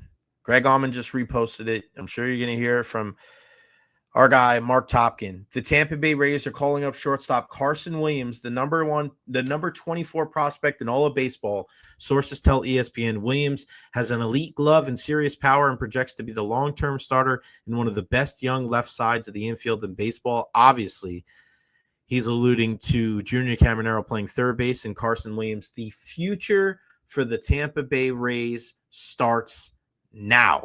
It starts right now. And real quick, I just wanted to show some love to Carlos Becerra. Thank you, Carlos, for the $2 super chat. Keep up the great work. Certainly will do. Thank you, my friend. I really do appreciate you. But Now's the time. Now's the time. Bring Carson Williams up. I like it, man. I think this is something that should have been done a couple of weeks ago. I think you look at a kid like Carson. This is the guy. So much. We're always talking about the future with the rate. I mean, what's really going to suck is if this team goes on a little bit of a run and they just miss the playoffs and they're on the outside looking in. You're going to be like, why didn't you call him up a couple of weeks sooner? But now that Caballero is out or, traded, and we know Taylor Walls is out, Hassan Kim has been just terrible. Regardless of what anybody wants to say. Oh, Hassan, there's always an excuse. Oh, well, this guy this and this guy that, and oh, he didn't have this, and he's been hurt, and he needs to be healthy for the whole year. No, you don't. You don't need to be healthy for the whole year to be a good team or to be a good player. Sometimes you just got to hit the ground running. You're not always going to get this perfect. All right, you're going to get a wonderful, spring training, and you're going to ramp up period. Like, you don't get that. It's not realistic for everybody. Make the most of it right now. Carson Williams is coming up. I love it. Slap him right there in shortstop. Set it and forget it, like the old rotisserie ovens from Ron Popeil from Ronco from the 90s. Set it and forget it. Don't even worry about it. Just just get him in there, leave him alone. Same thing like we saw with Junior a couple of years ago. Put him in the starting lineup and let him play. I don't care what his batting average looks like. I don't care how many errors he makes. Get Carson Williams in the lineup right now.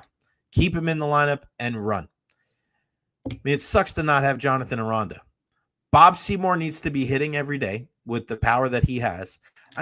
My starting lineup every single day for this team is going to be one of the catchers behind the plate. I don't care who you put back there. It's Caminero, it's Carson Williams, it's Brandon Lau, it's Yandy Diaz. DH is Bob Seymour. You got Chandler Simpson at the top of the order. Jake Mangum's in there, and then you want to put in Pereira. You want to put in Josh Lowe. I don't care, but those 6 guys need to be in the lineup every day. 7. Caminero, Williams, Lau, Yandy Diaz, Bob Seymour, Chandler Simpson, Jake Mangum.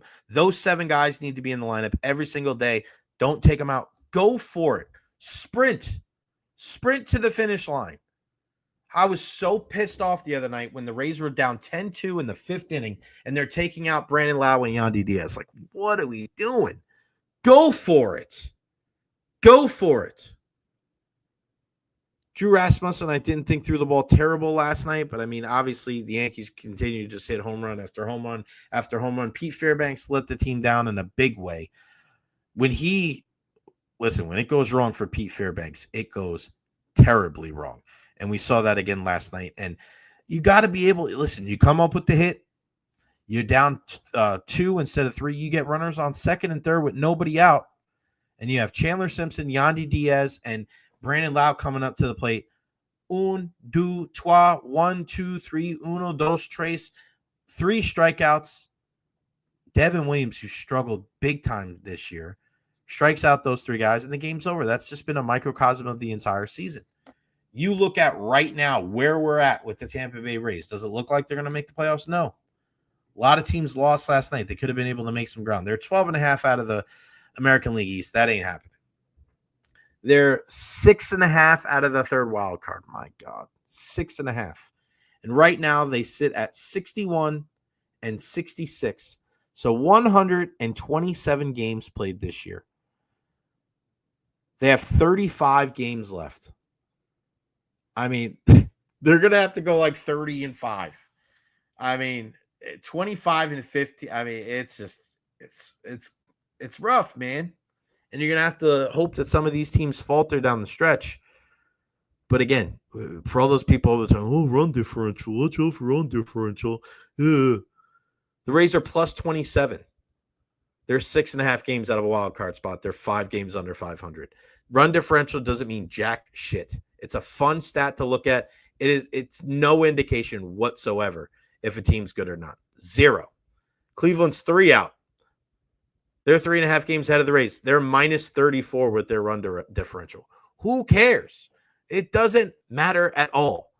The Yankees run differential is plus 111. That won't mean anything to them if they can't get bunts down and they can't run the bases in the postseason or they make errors in the field. Get real. I love it though. I cannot wait. It is going to be fantastic to be able to see Carson Williams out there. We've heard about him for many, many years, and it seems like this is the way it is every year when it comes to the Rays. And this guy, we'll see him in a couple of years. It was the same thing with Willie Adames when he got traded, of course, in the trade for David Price. He came along, Drew Smiley, and it was like, all right, we'll see Willie Adames in a couple of years. We eventually did, and we saw what he was able to do with them. I mean, unfortunately, Wander Franco is one of those guys. You know, just sad. I mean, it's sad to think that we could have been seeing a team where you had Wander Jr. and Carson Williams all together in the infield. Shit, that would have been special. But unfortunately, Wander's an idiot, and he had to do what he had to do, and he was thinking with the wrong head, and we'll never see him again. But now it's time. Now it's time for Carson Williams to be able to step up. I like it. I like the call. And even after what happened last night, all right, let's see what the Rays do down the stretch. Because what they're going to learn from these players over the next month and a half is going to really tell you what 2026 is going to look like. Is this the final season for Yandy Diaz? Do you go to Trey Morgan, Xavier Isaac? He's going to be here before you know it. What's the future look like for Brandon Lau? The left side of the field's good. Chandler Simpson is good. I think they'll be stuck with, the catchers, but I would love to see them really, kind of what they did with Danny Jansen, but I would love for them to be able to, make some moves for the, catcher position. Big shout out to Ryan Pepio. You're welcome, my guy. Shout out to Ryan Pepio. Happy birthday to you. Happy birthday to Ryan Pepio. Happy birthday to BJ Upton. Happy birthday to Mike Evans. I mean, what a day. What a day for the birthdays out here. So, yeah, Pepio just hit me up because I texted him today. Happy birthday. Happy birthday to you, my man. He's just the greatest. Just the greatest guy since the beginning. I know he goes on pep talk with T-Kraz, but just remember when Ryan Pepio first joined WDA, it was with Zach Blobner and Jay Recher. Zach set that up doing yeoman's work. My guy, Z Blobner. So, yeah, some really, really good stuff. Jaguars coach Liam Cohen says he's not going to play his starters in the preseason finale at Miami. So you're seeing this more and more times. You're going to see teams holding out their guys for all three games. All three games, these guys are just going to sit on the sideline. Josh Allen, for the first time in his career, that's what he's doing. He's sitting there and just chilling. We know Baker Mayfield not playing at all. Mike Evans, Levante David. It's just the nature of the beast nowadays. And does this mean we're going to see more injuries in week one? We could. Something to be cognizant of, especially some of these soft tissue injuries, hamstrings and groins and things like that. Is that going to change? It might get worse. Something to be mindful of, but it's tough when you look at what you've seen with Jalen McMillan, when you look at some of these injuries in the games over the years in a meaningless game. I was having this conversation yesterday, like, what does college football do, right? College football is not out here having preseason games.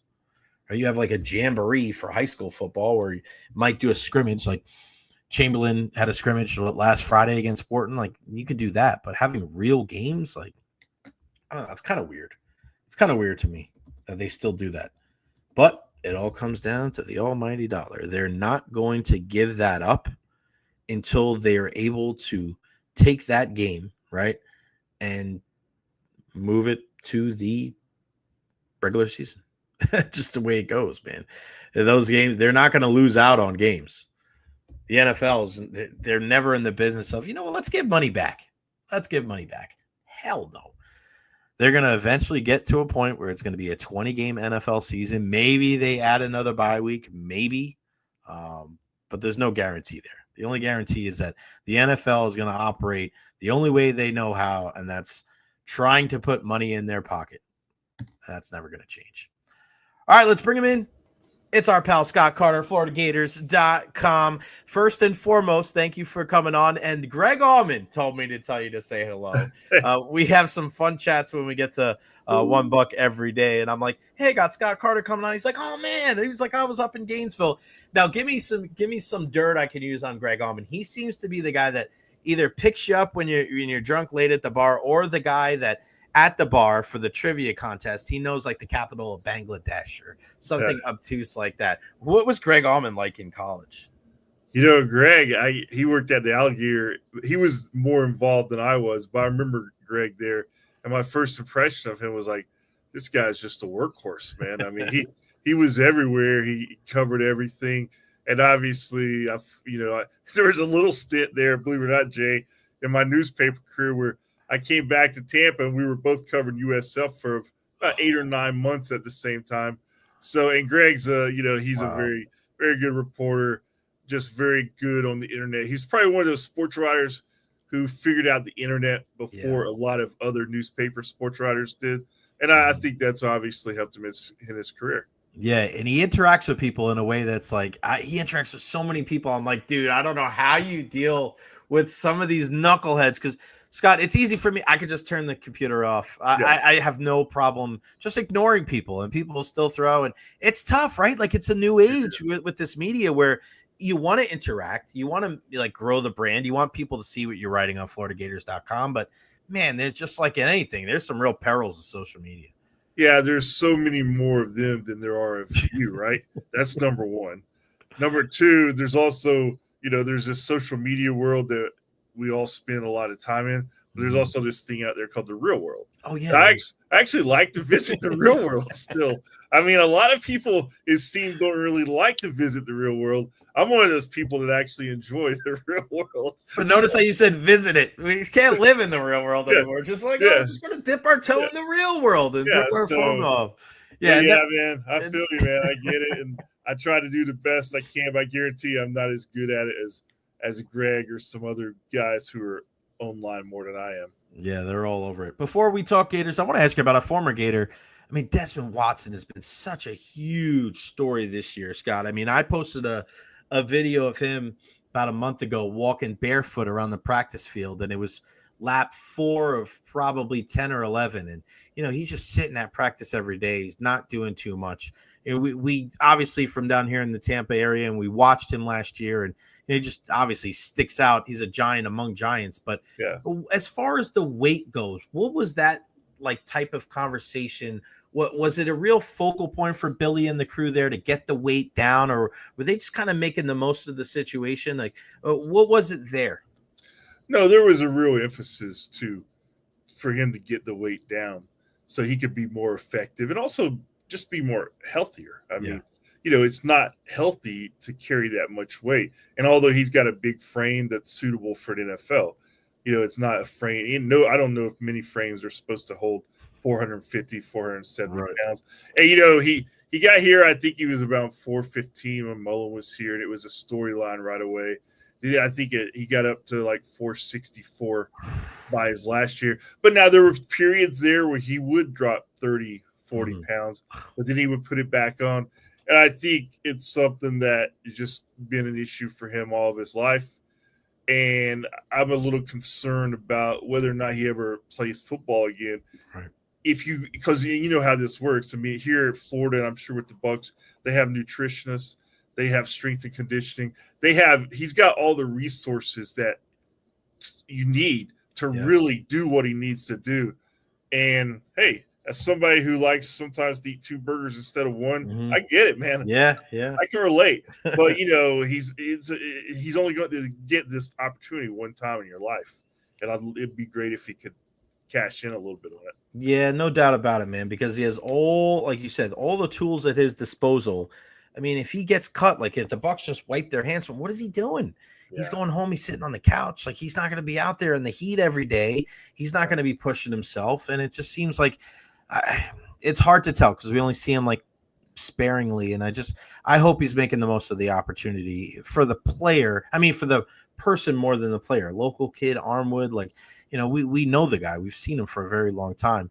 All right, give me what's the thought process? How's everything? Optimism, pessimism as we inch closer to the opening kick for the Gators. Yeah, 9 days away, Florida hosts Long Island, and it's been the most optimism around Florida football going into a season in quite a while, Jay. Mostly due to one guy. We know his name is DJ Lagway, and we saw what they did last year. The way they were able to kind of stay together, and then when he got healthy, win those last 4 games, including you beat LSU, you beat Ole Miss, you win at Florida State, then you go down to Tampa and beat Tulane in the Gasparilla Bowl. Mm-hmm. And so there's just been a lot of optimism going into Billy Napier's 4th season, the most he's seen during his tenure. And the stakes are high. I think if you know where Florida football is right now, this is a big, important year. And, of course, there's a little asterisk by all this. DJ Lagway has not really been healthy in camp. Right. So I think he is progressing. I think they've been very, slow with him and his recovery because, as I like to say, I think I could play quarterback against Long Island and Gators could still win. So it's not necessary that they really need him for that first game. Right. But the coaches want to get him out there. Billy Napier said it multiple times. Yeah, this isn't ideal, but I think they still feel like they can have the season that they want to once he gets back. But yeah, I mean, he's missed a lot of reps, so it's kind of does he come out and does he look rusty at first, and it costs him? You just don't know what that's going to look like on the field, Jay. Yeah, and as a native Long Islander and myself, I am fully prepared to get bashed. Not that I was ever a Long Island LIU fan, but you look at, I'm like, oh wow, that's going to be great. Let's see how the 48. That screams 48-0 to me. Sharp, man. It's the way it goes.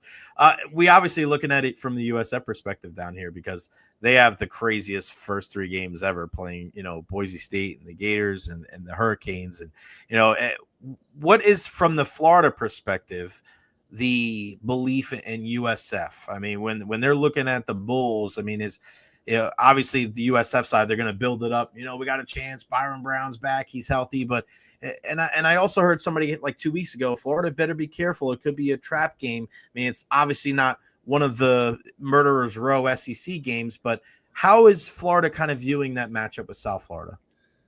Yeah, they're going to be looking at that one as a tough matchup because they understand the dynamics of play, like you just said, for USF.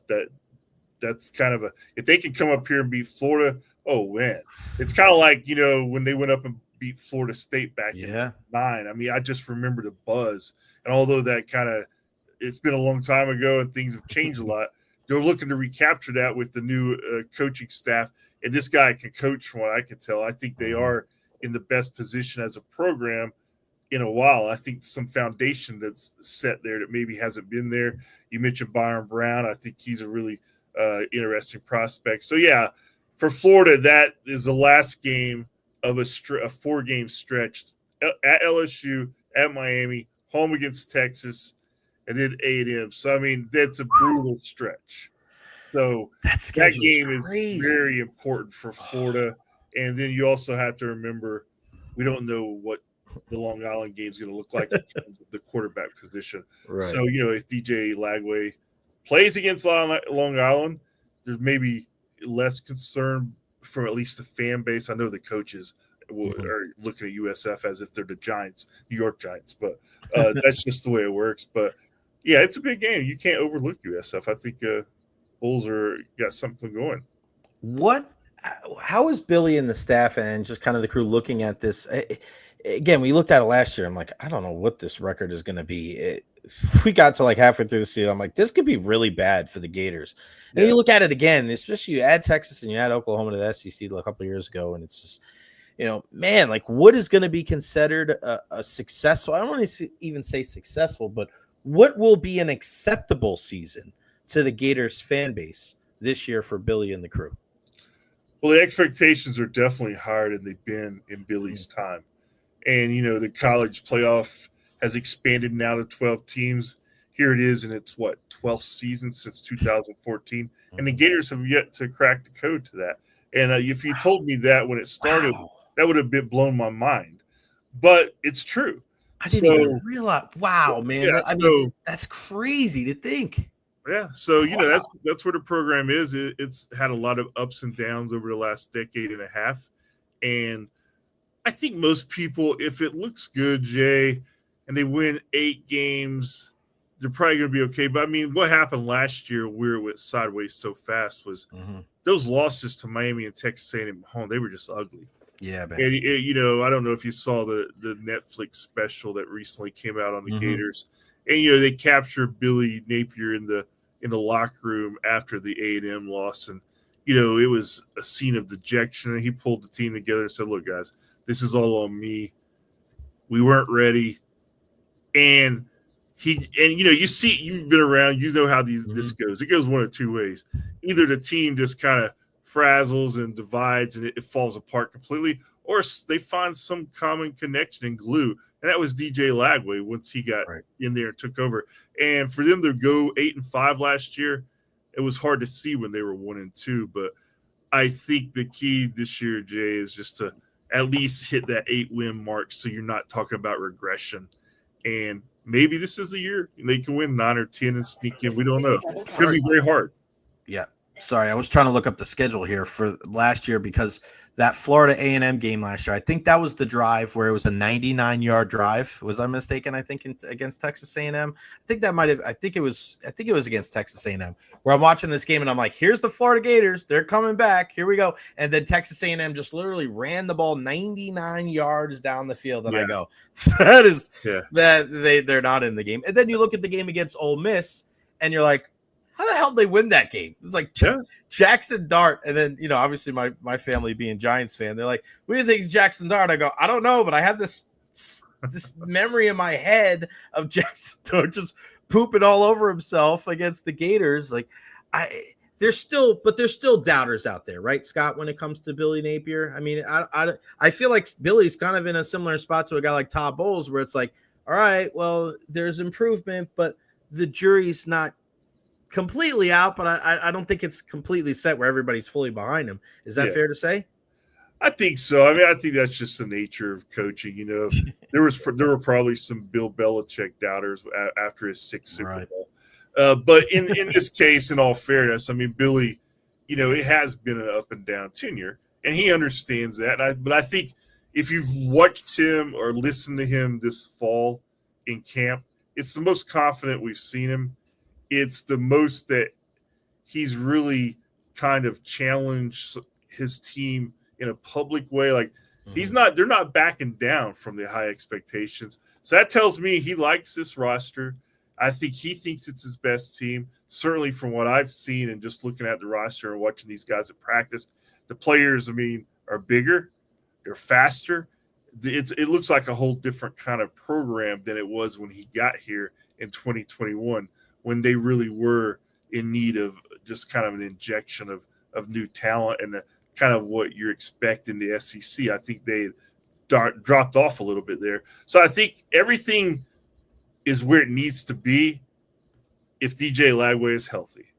And I think they have a chance to do what some of the fans hope they do, and that's finally make the college football playoff. Are they a national championship contender? I don't know. Are they a SEC championship contender? I don't know. But I think if DJ Lagway plays the way I think he can, and I think they could be in a conversation late in this season, because you look around the country, and I've said this before, I don't know if there's another player in the country on any team that's probably as important to his team as Lagway is to Florida this year. Yeah, I think we're going to see that matchup in week 2. I think you could say the same thing about Byron Brown, where it's like, if Byron Ray would have stayed, like I could see USF battling for the conference championship, or I could see them being a 3 or 4 win team if Byron doesn't work out. Who outside of Lagway, or if you say he's the most important, and I guess, you know, most teams the quarterback is going to be that top guy, but who's some of those guys right underneath him, Scott, where you'd say like, hey, these are the guys that are going to really dictate how far this team goes this year? Well, I'll start on defense, because I think that's been an area that Florida has really struggled in the last few years. And Napier even said that this week, that, you know, their goal is to have a championship caliber defense, something they haven't had in his tenure. So, you know, guys like Tyreek Sapp, the fifth-year defensive end who decided to come back, George Gums Jr. Those two guys up on the edge, I think, are huge. The linebacker, Miles Graham, former Bucs running back Ernest Graham's son. Yeah. He's a really good-looking player. In the secondary, I think you got Devin Moore, Kamani McLean, and I just look at the defense as a whole. But if you ask me, like a couple of guys who I think have to have huge seasons for Florida to have a big season, I'm going with Tyreek Sapp and George Gums. I think those guys on the edge need to really set and dictate the pace to help all the others out. And then offensively behind Lagway, I mean, they've got Eugene Wilson III from another guy from down at Tampa. He's a really big talent. Injuries have really hurt him over these last couple of seasons. So if he can get back out there, they have a great young running back tandem in Jacoby Jackson and Jaden Ball, who I really like. So I think they have all the pieces around Lagway on offense. The offensive line is probably the best they've had in a few years. So I think, again, all the pieces on offense I think are there, Jay. I think on defense is where I have my question marks, and they'll start up front there with those two guys.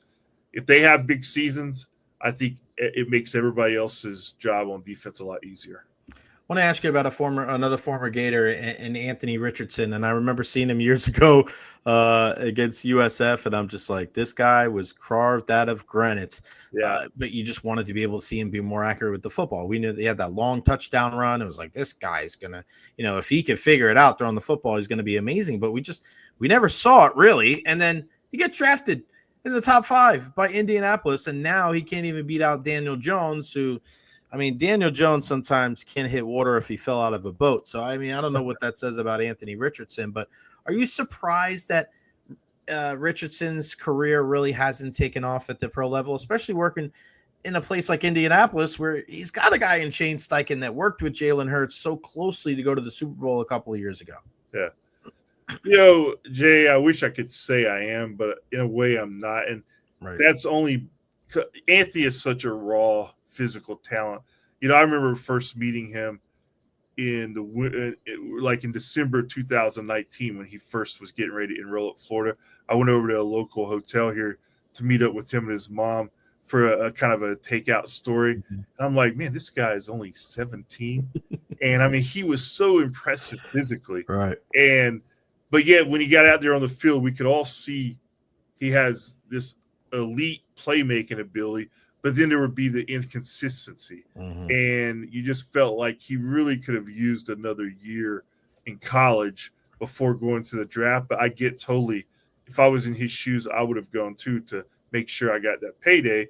And then it's kind of just continued on the NFL levels what was at Florida. He'll make a great play, and then he'll be inconsistent. Then he'll get hurt. Then he'll make a great play. So that was kind of how it played out here. I tweeted this the other day. He's only 23 years old.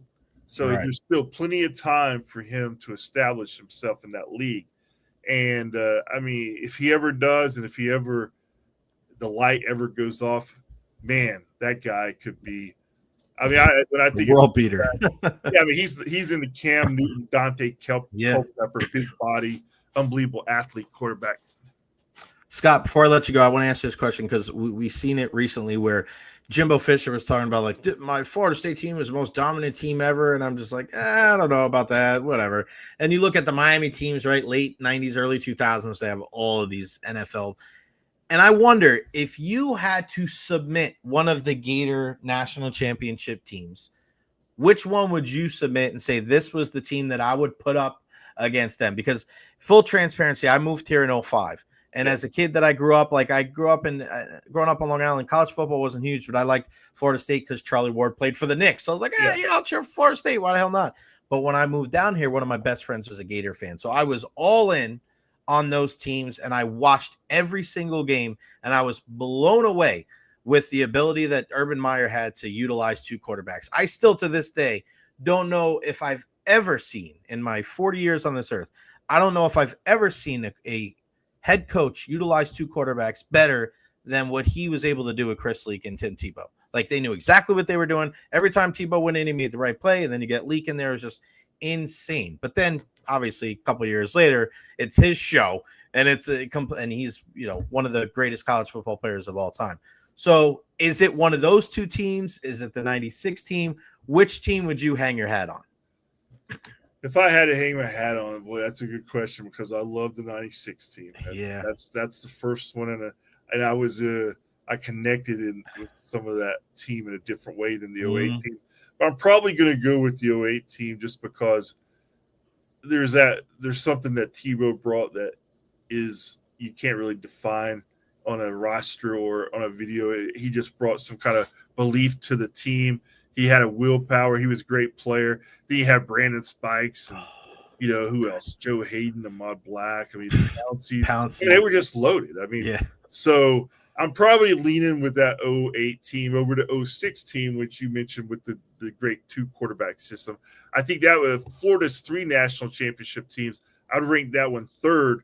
But what you said is very true. That was a masterful job by Urban Meyer and having just really 2 people who were perfect for those roles in Leak and Tebow. Leak more the drop back passer, easygoing guy, team guy, and then of course the freshman Tebow, who I think he would have taken out Meyer's garbage every Tuesday morning if he asked him.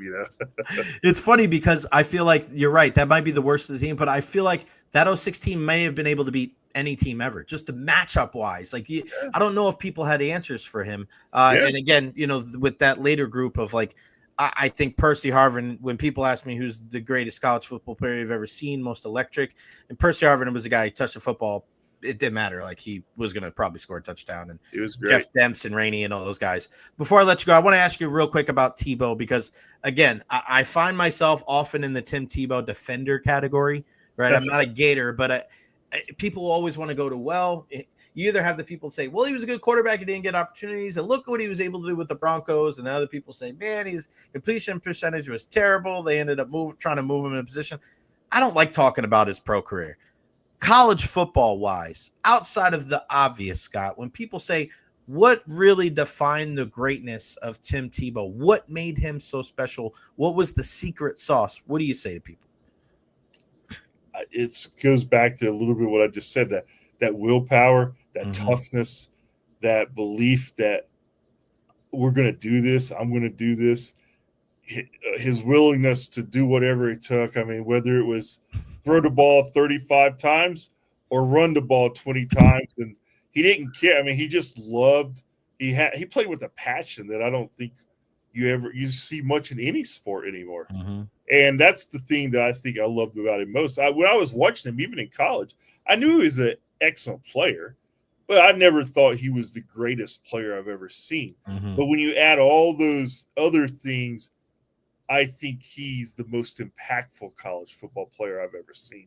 And if you saw, I think it was the Associated Press last week, they named their all-time in the last 50 years, he was the number 1 team quarterback. And I would agree with that because, again, there may have been quarterbacks with greater stats who were going to have a greater career. But if I was in a college football game with all the players in their prime in the biggest game of the year, I would want Tim Tebow as my quarterback. The intangibles, right? The king of the intangibles. He had so many. There were so many columns that you could put like heart, desire, workmanship, leadership. Like it was incomparable. You're right. Other guys, Burrow and Cam Newton, all these other quarterbacks, Mariota, Jameis, you'd have all these great numbers. But if it's one-on-one, you get one quarterback and you put the ball in his hands, that guy, whether he was going to do it himself or give it to somebody else, was going to find a way to get the ball in the end zone. And it's also funny, Jay, because he, there was a lot of skepticism about him as a person back then. Like, this guy can't be that good. But here we are 15 years later in the social media age. If Tim Tebow wasn't really that guy, the world would know by now. So it's refreshing when there is a guy who comes along like that, who is the real deal in every way. And again, like I said, unfortunately, there's not as many maybe as we'd like, but it's nice when there is one. Tim Tebow's the real deal, and so is Scott Carter, FloridaGators.com. My brother, thank you so much. You always make our show a whole heck of a lot better. I appreciate it, man. I know you're a very busy guy. I'll tell Greg Allman that you said hello, and enjoy football season, man. We'll talk soon. Thank you. All right, Jay. Have a good one, bud. You too, buddy. Really good stuff, man. Come on, Scott Carter. It doesn't get better than that. What a great chat, man. I love doing this, man. I really do. As much as I love talking to you guys about sports, I really love the interviews. I love the back and forth and the repartee, and it's just great stuff, man. Really, really great stuff. A big thank you to Scott Carter for joining us on the program today, as well as Scott Reynolds.